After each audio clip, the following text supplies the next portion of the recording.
ভক্তিভাজন আমাৰ আজন্মৰ সেৱাৰস্থলীৰ কৃপালু বাপ সমস্ত আই মাতৃ হওক আমি জয় জয়তে আপোনা সকলোৰে চৰণৰ ধূলি শিৰত তুলি লৈ এই অভাজনক যি দায়িত্বভাগী দিছে আমি প্ৰকৃততে সিমানৰ পাত্ৰ নহয় মাত্ৰ আপোনা খবৰ আজ্ঞা পালনৰ অৰ্থে আমি আগবাঢ়িছোঁ আপোনা খবৰ আজ্ঞা অনুসৰি আজি শ্ৰীমদ ভাগৱতৰ দশম স্কন্ধৰ প্ৰথমৰ পৰাই পাঠভাগী চলিছে আৰু এই কাহিনীবিলাক সকলোৱে জানেই গতিকে মই কাহিনী নকওঁ কৃষ্ণ ক'ত জন্ম হৈছিলে হয়নে সকলোৱে জানে এতিয়া এয়া হ'ল মহাপুৰুষ শ্ৰীমন্ত শংকৰদেৱ গুৰুজনাই এই দশমৰ আদিছোৱা ভাঙনি কৰিছে ইয়াত গুৰুজনাই এই মংগলাচৰণতেই বিশেষভাৱে কেইটামান কথা কৈ গ'ল যে প্ৰথমতেই ক'লে ঈশ্বৰৰ কথা কোনে শুনিব পাৰে আৰু কোনে শুনিব নোৱাৰে ইয়াত ক'লে শতকোটি জনমৰ মহাপাপ ছয় যিটো মনুষ্যৰ নিৰন্তৰে ভৈল ক্ষয় শিশিজনে কৃষ্ণ কথা শুনিবাক পাৰে পাপীৰ কাণত পাপে খুচি হেন তাৰে শতকোটি জন্মৰ যি মহা পাপ যাৰ ক্ষয় হৈছে বিনাশ হৈছে সেইসকলেহে বোলে কৃষ্ণ কথা শুনিব পাৰে কীৰ্তনত এটা বাক্যত উল্লেখ কৰিছে যাৰ আছে পুণ্য অসংখ্যাত শিষে পাতে কাণ কৃষ্ণৰ কথাত যাৰ অসংখ্য পুণ্য আছে তেওঁলোকেহে কৃষ্ণ কথাত কাণ পাতিব পাৰে যি নহওক এতিয়া আমি নিজেই নিজক সুধি চাব লাগিব প্ৰথমতে যে সেৱকীসকলে এই মহান অনুষ্ঠানটো অনুষ্ঠিত কৰিছে আমি ইয়াত সহযোগ কৰিছোঁ সেৱকী তথা শ্ৰোতাসকলৰ আনকি গোটেই অঞ্চলটোৰ ইয়াৰ পৰা এটা মহান লাভ হ'ব আমি ভাগৱত শুনি বা ভাগৱত পঢ়ি আমাৰ লাভ হৈছে নে নাই এইটো আমি প্ৰথমতে প্ৰমাণ কৰি চাব লাগিব সেইকাৰণে ভাগৱতৰ ভাটোৱে কৈছে ভা দীপ্ত সচিদানন্দ আকৌ শেহত ক'লেগে মুহুৰহু ৰচিকা ভুবি ভাবু কাহা তাৰমানে ভাগৱতৰ কথাবিলাক আমি কিন্তু ভাবিব লাগিব ভাবি চাব লাগিব ইয়াত চাৰিটা স্তৰ আছে জ্ঞান বিজ্ঞান তদং ৰহস্য সেইকাৰণে ভাগৱতক চতুশ্লোকী ভাগৱত বুলি কোৱা হয় ও ব্ৰহ্মাৰ প্ৰাৰ্থনা শুনি কৃষ্ণ গদতি চতুশ্লোকী ভাগৱত লোৱা প্ৰজাপতি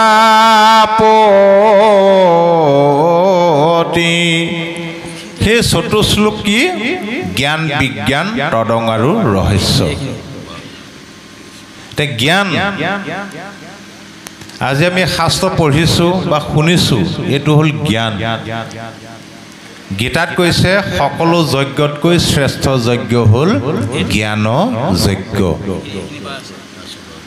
বোলে অকল জ্ঞানত থাকিলে হ'বনে বোলে নহ'ব বিজ্ঞানলৈ যাব লাগিব আইগৰাকীক সুধিলোঁ যে আপুনি তাঁত বব জানেনে বোলে জানো জীয়ৰী কালতে শিকি অহা বিভিন্ন ডিজাইনৰ ফুল বাচিব জানো, চাদৰ মেখেলা বব জানো, গামোচা বব জানো, সেইটো হ'ল জ্ঞান। আজিলৈকে কিমানখন বলে বোলে এখনো বোৱা নাই, কামত দিবনে বাৰু জনাটোৱে? তাক উপলব্ধি কৰিব লাগিব। উপলব্ধি কৰিবলৈ হ'লে তাকতো ভাবিব লাগিব। সেইটো হ'ল বিজ্ঞান, উপলব্ধি। তাৰপিছত উপলব্ধি কৰি অৰ্থাৎ যেতিয়া কথাবিলাক জানি হৃদয়ংগম কৰি ভাগৱতে যিটো কৰ্ম কৰিবলৈ কৈছে সেই কৰ্মটোত যেতিয়া আমি লাগি গ'লোঁ, কি কৰিবলৈ কৈছে বোলে একক কৃষ্ণদেৱ কৰিও কৌশেও ধৰিও তাহানো নাম, কৃষ্ণ দাস হুয়া প্ৰসাদ ভুঞ্জিয়া হস্তে কৰা টান কাম। এইটো হ'ল তদংগ। আৰু যি কৰ্মই নকৰক কিয় তাৰতো এটা মহাফল আছেই নহয়। যেতিয়া আমি শেহত ভাগৱতৰ কথা বা জ্ঞান আয়ত্ত কৰি হৃদয়ংগম কৰি বাস্তৱত যেতিয়া কৰ্মটোত লাগি গ'লোঁ, তাৰ এটা মহান ফল আছে। সেই ফলটোৱে হ'ল ৰহস্য। এইমতে আগবাঢ়িব লাগিব। এইটো কাৰ সিদ্ধান্ত বোলে? বেদৰ সিদ্ধান্ত, পুৰাণৰ সিদ্ধান্ত। বেদ শাস্ত্ৰসমূহক এজোপা কল্পতৰু বৃক্ষ বুলি কৈছে। সেই বেদৰূপী কল্পতৰু বৃক্ষজোপাত এটাহে মাত্ৰ মহান ফল লাগিছে, সি হ'ল ভাগৱত। আৰু এই ভাগৱতৰ ৰসটো পান কৰিবলৈ কেনেকুৱা? ভাগৱতে সিদ্ধান্ত দিলে, ও স্বাদতয় অমৃতময় কেৱলে আনন্দ ৰস আছিল পূৰ্বত বৈকুণ্ঠত, কৃষ্ণৰ কৃপাত পাছে অৰ্ধেক বয়স গ'লে, পাইলা ব্ৰহ্ম পদ্ম কলপ বোলে অমৃতৰ দৰে সোৱাদ। যিমানে শুনিব সিমানে আপোনাৰ মনৰ আনন্দৰ যিটো গতিবেগ বাঢ়ি বাঢ়ি গৈ থাকিব। সেইকাৰণে ভাগৱত শুনাৰ আমাৰ লাভ হৈছেনে নাই? প্ৰমাণ চাবলৈ হ'লে নিজক সদায় দুটা প্ৰশ্ন কৰিব লাগিব। প্ৰথম প্ৰশ্ন যে ভাগৱতৰ কথাবিলাক অমৃতৰ দৰে সোৱাদ লাগিছেনে নাই? দ্বিতীয় প্ৰশ্ন, ভাগৱত শুনাৰ ফলত মনলৈ আনন্দ আহিছেনে নাই?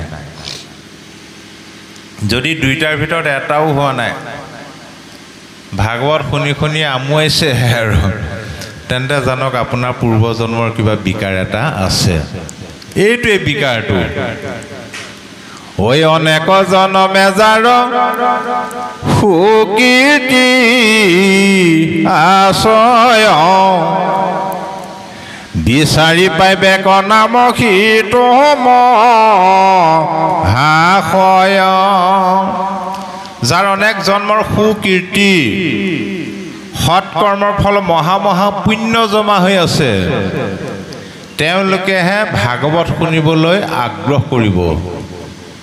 তেওঁলোকে ভাগৱত শুনি ভাগৱতৰ মূল তত্ত্ব নাম বস্তু বিচাৰি পাব। আৰু ইয়াৰ বিপৰীতে ঐ অনেক জনমে মহা পাপয়া চেজাত নলবে কৃষ্ণৰ নাম নিন্দিবে সাক্ষাৎ। ইয়াৰ বিপৰীতে যাৰ জন্ম জন্মান্তৰৰ মহা মহা পাপ জমা হৈ আছে, তেওঁলোকেতো নিজে ভাগৱত নুশুনে, আনে শুনিবলৈ গ'লেও বিধি পথালিহে দিব। তোৰ এইটো বয়সত ধুতি পিন্ধি বা চাদৰ মেখেলা পিন্ধি নামঘৰলৈ যাব হোৱা নাই।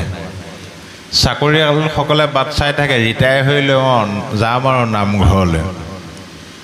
ডেকা গাভৰুবিলাকে বাট চাই থাকে বিয়া বাৰু পাতি লওঁ তাৰপিছতে নামঘৰলৈ যাম। এই আবেলি ধান ৰ'দত দিলে শুকাব জানো বাৰু? কেতিয়াও নুশুকায়। সেইকাৰণে কৈছে কুমাৰৰ কালৰে পৰা ভজিওক হৰি। আপুনি চাবচোন বিহু ফাংচনবিলাকলৈ মানুহক নিমন্ত্ৰণ কৰিব লাগেনে বাৰু? লাখ লাখ হাজাৰ হাজাৰ ৰাতিপুৱালৈকে থিয় হৈ বিহুনাম শুনি থাকিব পাৰিব। কিন্তু ভাগৱত অনুষ্ঠানত 2 ঘণ্টা সময়ত ধৈৰ্য সহকাৰে বহি থাকিব নোৱাৰে। সেইকাৰণে কৈছে ভাগৱত বৃক্ষজোপি অবিনাশী ফল, সন্তজনে পাৰি খাই পাপি নেযায় তল। তাৰপিছত এই ভাগৱত পৃথিৱীলৈ অহাৰ মূল লক্ষ্য উদ্দেশ্য মাত্ৰ এটাহে মনত ৰাখিব, যে আমিও ভাগৱত শুনাৰ লক্ষ্য উদ্দেশ্য এটাই। নাৰায়ণৰ পৰা ভাগৱত শাস্ত্ৰ পোৱাৰ পিছত ব্ৰহ্মাদেৱে যেতিয়া নাৰদক ভাগৱত কৈছিলে, তেতিয়া নাৰদক ক'লে, হে নাৰদ, তোমাক মই যি ভাগৱত ক'লোঁ মনত ৰাখিবা, ভাগৱতৰ সাৰ হ'ল কেৱল কৃষ্ণৰ নাম। ভাগৱতৰ সাৰ এটাই, বিষয়বস্তু 3টা। কৈলো ভাগৱত তোমাৰ আগত, কৃষ্ণ নাম মাত্ৰ সাৰ, মুত ভগৱন্তে পূৰ্বে কহিছন্ত, মহিমাৰ নাহি পাৰ। তুমি কি কৰা? তুমি সকলো জানাই। এই ভাগৱত শাস্ত্ৰ তুমি পৃথিৱীত প্ৰচাৰ কৰা। লক্ষ্য উদ্দেশ্য, তুমি সৰ্বজান, ইটো শাস্ত্ৰ খান, প্ৰচাৰ কৰা লোকত, অজ্ঞান গোচুক সংসাৰত ৰোক, মিলোক ৰতি কৃষ্ণ। পৃথিৱীৰ মানুহে এই ভাগৱত শাস্ত্ৰ অধ্যয়ন কৰি ইয়াৰ পৰা জ্ঞানটো আয়ত্ত কৰক, অজ্ঞান আন্ধাৰবিলাক দূৰ হওক, কৃষ্ণত ৰতি হৈ এই দুখৰ সংসাৰ সাগৰখন যাতে সুখে শান্তিৰে তৰি গুচি যায়। আৰু এই কথাটো কৈছে, ও ধৰ্ম জ্ঞান লৈয়া বৈকুণ্ঠক গৈলা, ভগৱন্ত কৃপাময়,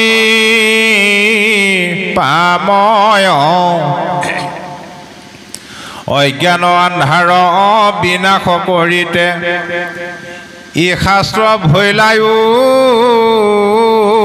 দয়া।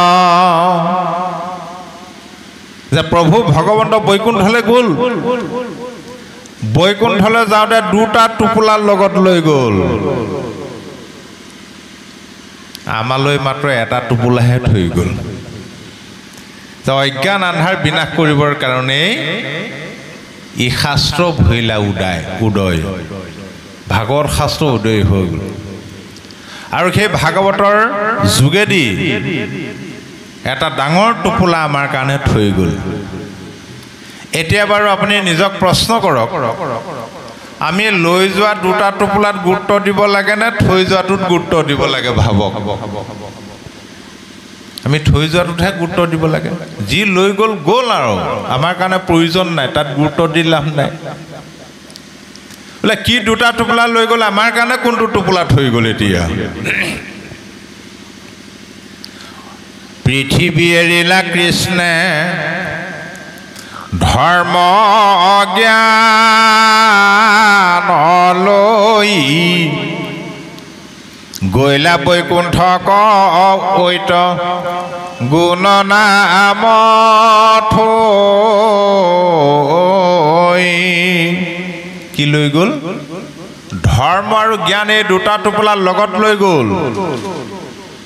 তপ জপ জাগ যজ্ঞ পূজা পাতল হোমব্ৰত তীৰ্থস্নান প্ৰভৃতি যিটো কৰ্ম মাৰ্গৰ টোপোলা জ্ঞান মানে জ্ঞান মাৰ্গ যম নিয়ম আসন প্ৰণাম ধ্যান ধাৰণা প্ৰত্যাহাৰ সমাধি য'ত অষ্টাংগ যোগ আছে এই দুটা টোপোলা লৈ গুচি গ'ল কি থৈ গ'ল তেওঁৰ গুণৰ নাম আৰু আমাৰ কাৰণে যিটো থৈ গ'ল প্ৰভু ভগৱন্তই তেওঁৰ নিজৰ সৰ্বশক্তি প্ৰয়োগ কৰি থৈ গৈছে আৰু এই টোপোলাটো ইমান আচৰিত মহিমা বোলে যিমানে খৰচ কৰিব সিমানে বাঢ়ি বাঢ়ি গৈ থাকে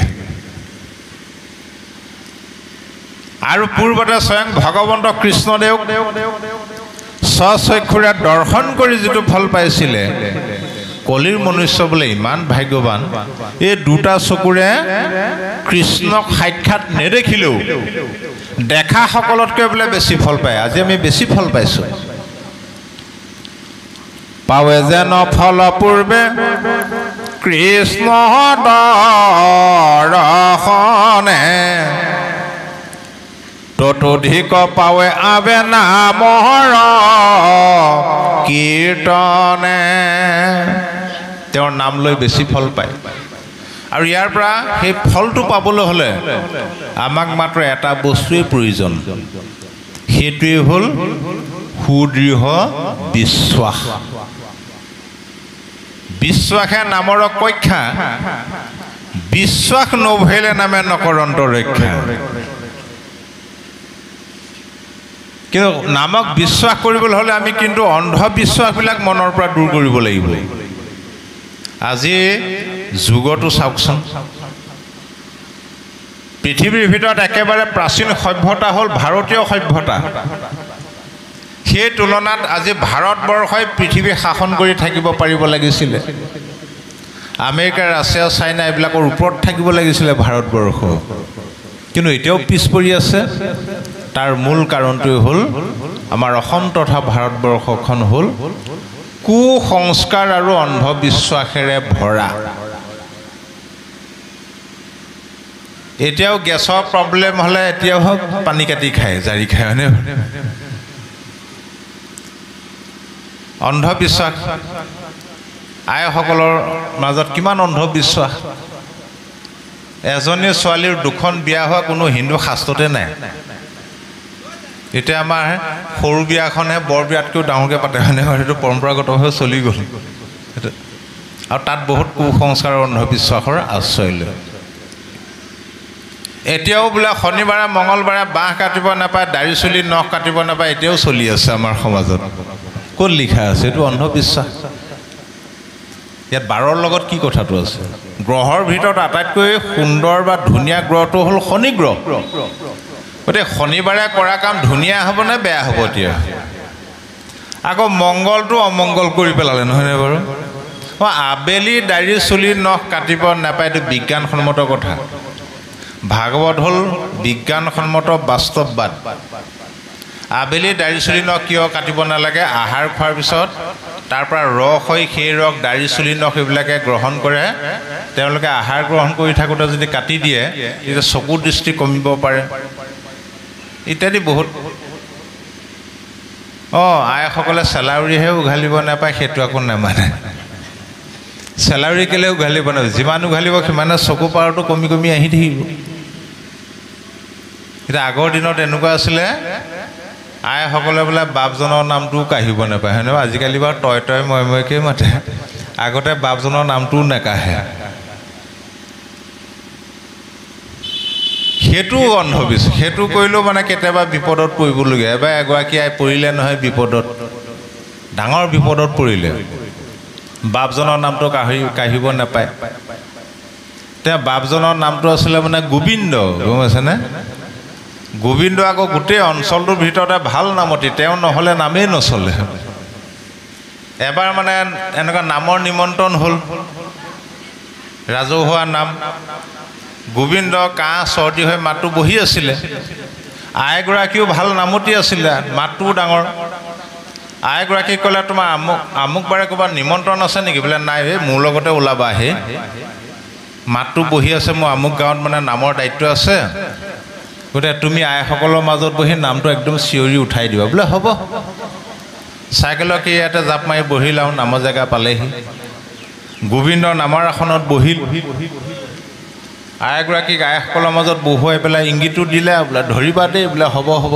ধৰিম গোবিন্দই আকৌ মনে মনে ভাবিলে চতুৰ্বিংশতি অৱতাৰ কীৰ্তন এভাগ দিওঁ বুলি জয়হৰি গোবিন্দটো দিলে লগাই আইগৰাকীয়ে মনে মনে ভাবিছে এই ভাগে দিবলৈ পালে বেলেগ এভাগ দিবলৈ নেদেখিলে আৰু মুখেৰে নেমাতিলে তেতিয়া কাষৰগৰাকীয়ে সুধিলে হে আপোনাৰ গা বেয়া নেকি বোলে ভালেই বাপজনৰ মাতটো বহি আছে ইমান সুন্দৰকৈ নামষাৰ দিলে আপুনি মুখেৰে নেমাতিলে এইবাৰ গাব লাগিব বোলে এইবাৰ গামেই এইফালে আকৌ গোবিন্দই আকৌ মনে মনে ভাবিলে এইক মই ইমান শিকাই বুজাই আহিলোঁ আইসকলৰ মাজত ধৰি টানি দিবা বুলি মুখেৰে নেমাতিলে এইবাৰ চাগে ক'ত মাতিব এটা ছুটি চাই কীৰ্তন এভাগ দিওঁ বুলি লগাই দিলে কি গোপাল গোবিন্দ যদু নন্দন কৃষ্ণৰ চৰণে লৈলো শৰণ আইগৰাকীয়ে ভাবিছে এইবাৰো এইভাগে দিবলৈ পালেগৈ মুখেৰে নেমাতিলে আৰু 4 শাৰীমান গৈছে আৰু কাষৰগৰাকীয়ে কি লাগুটি মাৰিবলৈ আৰম্ভ কৰিলে নহয় হেৰি আপুনি ধৰিবই লাগিব আপুনি নধৰিলে কিন্তু আমি আইসকলক এতিয়া বন্ধ কৰি দিম তাৰ উপায়ন্তৰ হৈহে পিছত আইগৰাকীয়ে পিছত গালেগৈ আৰু কি বুলি গালে আকৌ অ গোপাল নিজৰ জন যদু নন্দন কৃষ্ণৰ চৰণে লৈলো শৰণ তথাপি গোবিন্দটো নেগালে এইটো অন্ধবিশ্বাস গতিকে বিশ্বাসে নামৰ কক্ষা আৰু বিশ্বাসটো এনেকুৱা হ'ব লাগিব চাওক আপুনি যদি দামী টেবলেট এটাও যদি খায় তাৰ প্ৰতি যদি বিশ্বাস নাই এইটো খালে মোৰ ভাল হ'ব জানো কেতিয়াও ভাল নহয় বিশ্বাসেৰে আপুনি কম দামী টেবলেট এটাই আপোনাৰ ভাল হৈ যাব এটা পুখুৰীত মানে এডাল বিষাক্ত সাপ আৰু এটা মাছৰ সখী আছিলে সাপৰ মানে বৰ উফাইদাং মৰা কথা মাছটো সদায় কয় হে ৰাসখী তোমাৰ লগতো কি সখীটোক পাতি ল বোলে কিয় ঐ তোমাক দেখিলে মানুহ আঁতৰৰ পৰা দৌৰ মাৰি আহে ধৰিবলৈ মোক দেখিলে আকৌ মানুহ আঁতৰতে পলায় কিয় পলায় জানানে বোলে কিয় মোৰ গাত ইমানেই বিষ আছে মই কামুৰিলে মানুহ এক মুহূৰ্তও জীয়াই থাকিব নোৱাৰে যেতিয়া সদায় একেটা কথাকে ক'বলৈ লাগিলে এদিন মাছৰ উঠিলে খং সাপক ধৰিলে উভতি হে ৰাসখী তোমাৰ বৰ ফুটনি মৰা কথাহে বিষ অকণ আছে বুলি তোমাৰ কথাই কৈ আছা আজিলৈকে মোৰ কথা নাই কোৱা নহয় আজি কিন্তু তুমি মোৰ কথা শুনিব লাগিব তা সাপে ক'লে তোমাৰনো ক'বলগীয়া কিটো আছে বোলে শুনা তুমি কামুৰিলেও যদি মানুহ বাচি থাকে মই কামুৰিলে কিন্তু মানুহ এক মুহূৰ্তও জীয়াই থাকিব নোৱাৰে সাপটো থটমট খাই গ'ল মাছৰ গাতনো কিহৰ বিষ আছে উঠিলে খং প্ৰমাণ দিব পাৰিবা মোতকৈ বেছি বিষ আছে বোলে বোলে পাৰিম ঠিক আছে দুদিনমানৰ পিছত সেই পুখুৰীটোলৈ মানুহ এজনে মানে কেঁকুৰা গাঁতত মাছৰ গাঁতত হাত ভৰাই ভৰাই আহি আছে সাপে ক'লে সেনা ফুটনি মাৰিছিলে নহয় মোতকৈ তোমাৰ গাত বেছি বিষ আছে বুলি ব'ল আমি একেটা গাঁততে সোমাই থাকোঁ প্ৰথম খুঁটটো ময়ে মাৰিম খুঁট মৰাৰ লগে লগে তুমি মানুহটো ওলাই চাবা দেখিবা যে সি মৰিবলৈ চটফটাই আছে মাছে কৈ দিলে হ'ব মাৰা সেইমতে গাঁতত হাত ভৰাই দিলে সাপে দিলে খুঁট মাৰি খুঁট মৰাৰ পিছতে মাছটোৱে মানে মানুহটো মুখৰ আগলৈ এনেকৈ জুমি চাইছে তাৰ মানুহটো চকুটো পৰিলে মাছটোৰ ওপৰত তাৰ মনে মনে ভাবিলে অ' মোক মাছেহে কামুৰিলে কথাটো গুৰুত্বই নিদিলে মাছে ক'লে হেৰা তুমি খুঁট মৰাৰ লগে লগে মই মানুহটো ওলাই চালোঁ সি গুৰুত্বই দিয়া নাই দেখোন এইবাৰ মই কামোৰটো মাৰিম কামোৰ মৰাৰ পিছত তুমি লগে লগে ওলাই চাবা দেখিবা যে সি চটফটাই আছে সেইবাৰ গাঁতত হাত ভৰাই দিওঁতে মাছে দিলে জোৰত কামোৰ মৰাৰ পিছতে সাপটোৱে চাইছে মানুহটো চকুটো পৰিলে আকৌ সাপটোৰ ওপৰত মানুহটোৱে ভাবিলে মোক আজি সাপে খুটিলে সেইটো ধৰ মাৰ লাগিলে এইটোৱে হ'ল বিশ্বাস তাৰপিছত নামৰ বোলে ইমান মহিমা আছে তপ জপ যজ্ঞ মহা দান তীৰ্থ স্নান কোটি ভাগ নহি কৃষ্ণ কথাৰ সমান তপ জপ যাগ যজ্ঞ পূজা পাতল দান তীৰ্থ স্নান কৰিলেও বোলে কৃষ্ণ নাম লোৱাৰ কোটি ভাগৰ এভাগো হ'ব নোৱাৰে তাৰমানে আজি যে আমি অকণমান সময় কৃষ্ণ কথা শুনিছোঁ আজি বাৰু আমি কিহৰ ফল পাম বাৰু বা পাইছোঁ বিশ্বাসে ল'লে পাব যিটো জনে কৃষ্ণ কথা বিচাৰে সময় মনে ধৈৰ্য ধৰি ক্ষণে কথা কয়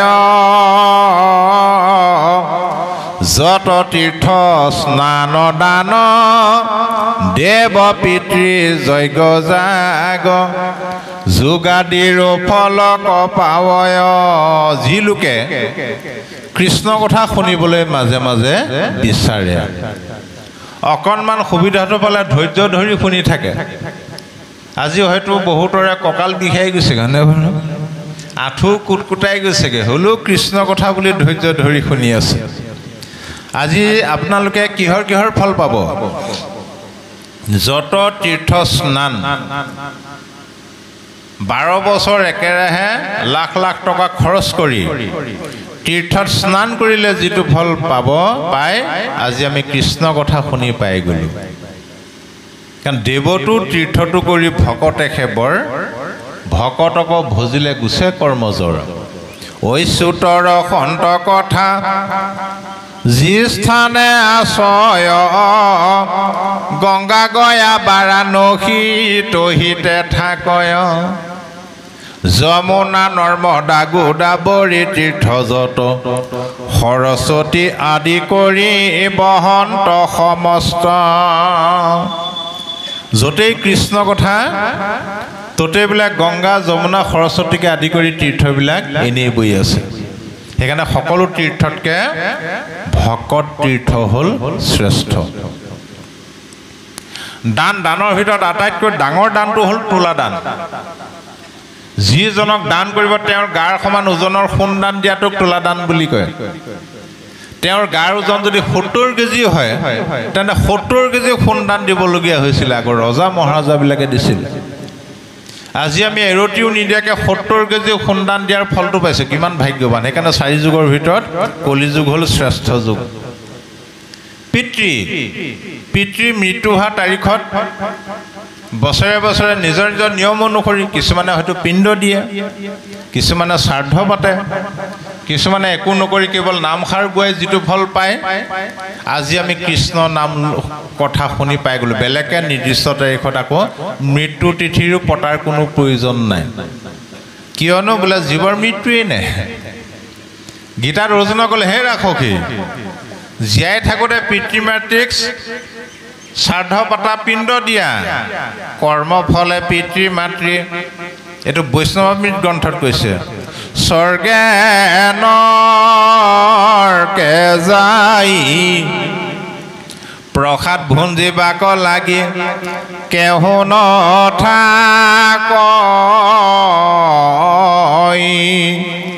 আকৌ গীতাত কৈছে, হে ৰাক্ষসী, বোলে জীৱৰ মৃত্যুৱেই নাই। যদি কোনোবাই মানুহটো মৰিল বুলি কৈছে, জীৱটো মৰিল বুলি কৈছে, সেইটো একেবাৰে মিছা কথা। জীৱৰ মৰণ কহে যিটো জন সেহি মিছা মহাভাগ। কৰ্মৰ সংস্কাৰে কোনো দেহ ধৰে, পূৰ্ব দেহ কৰে ত্যাগ। কৰ্মৰ সংস্কাৰ অনুসৰি পুৰণা দেহটো ত্যাগ কৰি নতুন দেহ ধৰে। আৰু সেই কথাটোকে এতিয়া বসুদেৱে কংসক কৈ আছে, জন্মৰ লগতে মৃত্যুটো আহে। জন্মৰ ওপৰে মৃত্যু দেহাৰৰ লগতে। আজি মৃত্যু হৌক নহি সতেক অন্তৰে অৱশ্যে মৰণ আছৈ সবে জগ তৰে। জগত